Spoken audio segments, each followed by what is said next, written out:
Hello everyone, welcome back to my channel that is Science Unlocked, and here we are with our next chapter that is Electricity and Circuits, coming from class 6th Science NCERT textbook. So let's get started with it. The very first thing that we have in our today's session is about the concept of electricity, that is what exactly do we mean by electricity. So in simple terms we can say that it is actually the flow of electricity, or to be more specific, electric charges. Now these are actually the main component which is responsible for carrying the electricity from one place to the other place, and because of this movement the different appliances which work on electricity get the energy or the power, because of which we are able to use them in our day-to-day lives.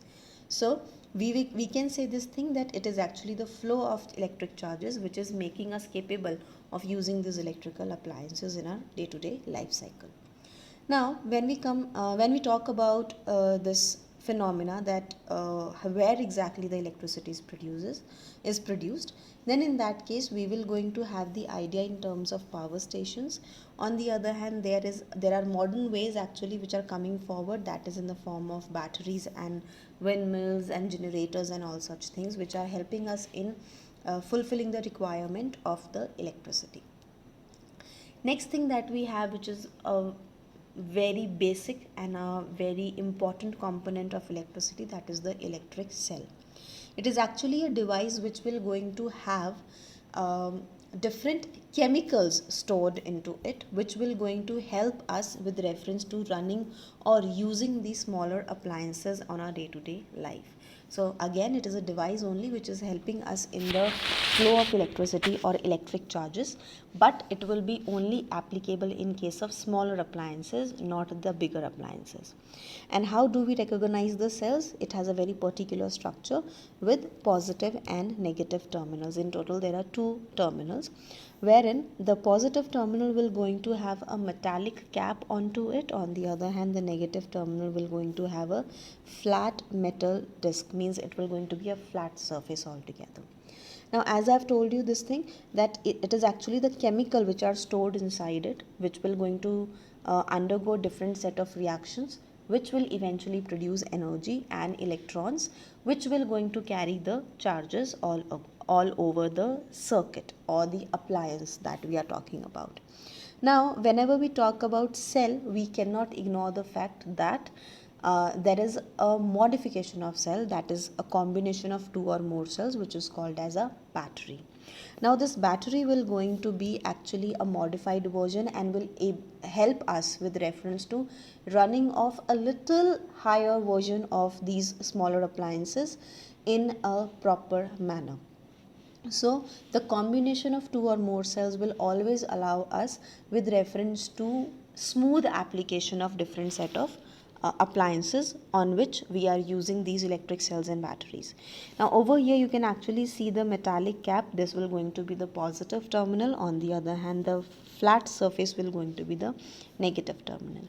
And over here you can actually see that this is a battery which is made up of multiple cells combined together in a proper manner, ultimately helping us with the ultimate application. Now, one very basic, very common component that is related with electricity is electric bulb.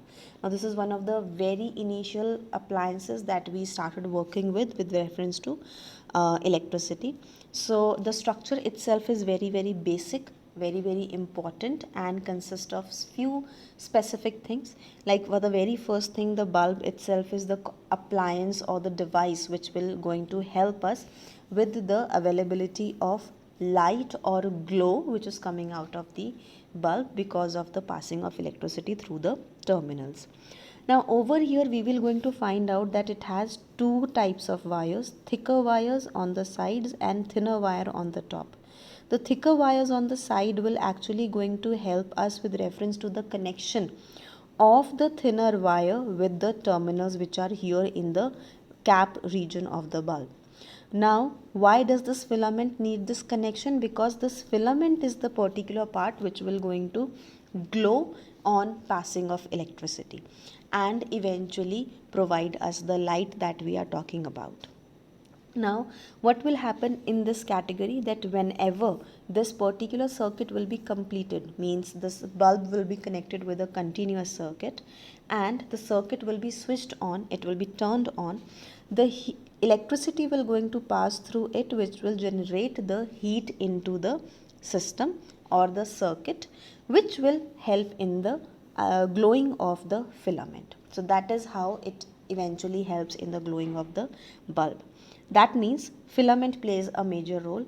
If it is broken, if it is not connected properly, if it is broken, in that case the bulb will not going to glow, because that bulb will be considered as a fused bulb.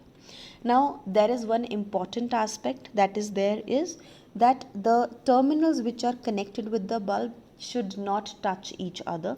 Reason being, in that case it can lead to short circuit. So it brings us to the point that how it should be connected.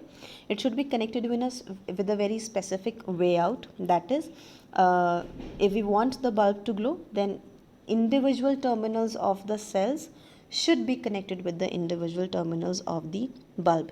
Now the wires may cross with each other, but the terminals should be separate.